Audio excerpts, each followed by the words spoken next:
Hi friends, welcome to zaagzoogkitchen. இன்னைக்கு நம்ம zaagzoogkitchenல பார்க்க போறது Cook with Comaliல வித்யுல்லேகா செஞ்சிருந்த kiwi green tea mousse recipe தான் பார்க்க போறோம்.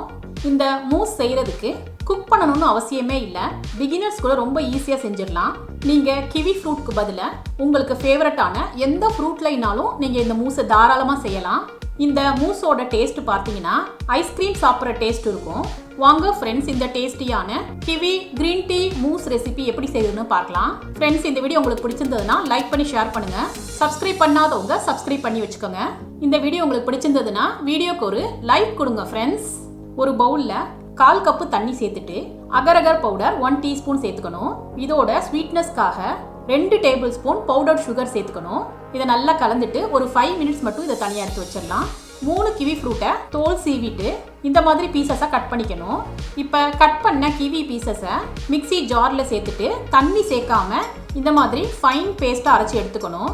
இப்போ அரைச்ச பேஸ்ட்டோட ஊற வச்சிருந்த அகரையும் சேர்த்துக்கலாம். இதை நல்லா கலந்துட்டு நம்ம எந்த கப்பில் மூஸ் செய்கிறோமோ அதில் தேவையான அளவுக்கு ஃபில் பண்ணிக்கணும். இந்த மாதிரி ஃபில் பண்ணதும் இப்போ இதை 10 மினிட்ஸ் மட்டும் ஃப்ரிட்ஜில் வச்சிடலாம். இப்போ ஒரு மிக்சிங் பவுலில் 1 கப் விப்பிங் க்ரீம் எடுத்துக்கிறேன். விப்பிங் க்ரீமை ஃப்ரீசரில் வச்சுட்டு நல்லா கெட்டியாக சில்லுன்னு எடுத்துக்கணும். இப்போ இதை பீட்டர் வச்சு லோ ஸ்பீடில் 2 மினிட்ஸ் அடிச்சுட்டு அதுக்கப்புறம் ஹை ஸ்பீடில் வச்சு ஸ்டிஃப் பீக்ஸ் வர வரைக்கும் நம்ம பீட் பண்ணிக்கணும். ஸ்டிஃப் பீக்ஸ் ஃபார்ம் ஆயிடுச்சு. இதை கவுத்துனா கீழே விழுகாத அளவுக்கு இந்த மாதிரி ஸ்டிஃப் பீக்ஸாக நம்ம பீட் பண்ணிக்கணும். நான் க்ரீம் சீஸ் 3 பீஸ் எடுத்திருக்கேன். க்ரீம் சீஸ் ஆப்ஷனல் தான் ஃப்ரெண்ட்ஸ். இதை சேர்த்தோம்னா இன்னும் டேஸ்ட் நல்லா இருக்கும். உங்களுக்கு தேவையில்லைன்னா நீங்கள் ஸ்கிப் பண்ணிக்கலாம். க்ரீம் சீஸை ஸ்பூன் வச்சு நல்லா மிக்ஸ் பண்ணிவிட்டு பீட்டரை வச்சு 1 நிமிஷத்துக்கு பீட் பண்ணிக்கணும். இப்போ இதில் 4 table spoon powder sugar add பண்ணிக்கணும். மறுபடியும் 2 மினிட்ஸ்க்கு பீட் பண்ணிக்கணும். இப்போ பீட் பண்ணதும் க்ரீம் சீஸ் நல்லா ஸ்மூத்தாக இருக்குது. இப்போ இதை நம்ம ஏற்கனவே பீட் பண்ணி வச்சுருந்த விப்பிங் க்ரீமோடு சேர்த்துக்கணும். இப்போ இதில் ஃப்ளேவருக்காக 1 டீஸ்பூன் மாச்சா க்ரீன் டீ பவுடர் சேர்த்துக்கிறேன். க்ரீன் டீ பவுடர் ஆப்ஷனல் தான் ஃப்ரெண்ட்ஸ். உங்களுக்கு தேவையில்லைன்னா நீங்கள் ஸ்கிப் பண்ணிக்கலாம்.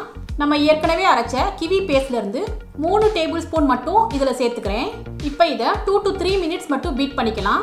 ரொம்ப நேரம் பீட் பண்ணிடக்கூடாது. பாருங்கள் ஃப்ரெண்ட்ஸ், நம்ம க்ரீம் லைட் க்ரீன் கலரில் வந்திருக்கு. இப்போ இதை நான் ஒரு பைப்பிங் பேக்கில் சேர்த்துக்கிறேன். இப்போ ஃப்ரிட்ஜில் இருந்து கப்ஸ் எடுத்துட்டேன். கிவி பேஸ்ட் நல்ல ஜெல்லியாக செட் ஆகிருக்கு. இப்போ 2 கப்ஸ்லையுமே மூஸை இந்த மாதிரி பைப்பிங் பண்ணிக்கணும். பைப்பிங் பண்ணலைன்னா நீங்கள் ஸ்பூனை யூஸ் பண்ணி கூட நீங்கள் போர் பண்ணிக்கலாம். இப்போ மூஸை 2 கப்லையும் சேர்த்ததும் ஏர் இல்லாத அளவுக்கு டேப் பண்ணிக்கணும். இப்போ இதை 10 to 15 மினிட்ஸ் நம்ம ஃப்ரிட்ஜில் வச்சிடலாம். அப்போ தான் மூஸ் நல்லா செட் ஆகும். இப்போ 15 மினிட்ஸ் 2 கப்ஸையுமே ஃப்ரிட்ஜில் வச்சு எடுத்துட்டேன். மூஸ் நல்லா செட் ஆயிடுச்சு. இப்படி கவுத்துனா கீழே விழுகக்கூடாது.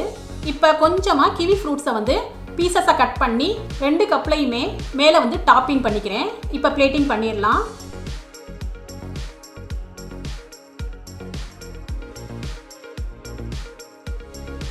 அவ்வளோதான் ஃப்ரெண்ட்ஸ், நம்ம மூஸ் சூப்பராக ரெடி ஆயிடுச்சு.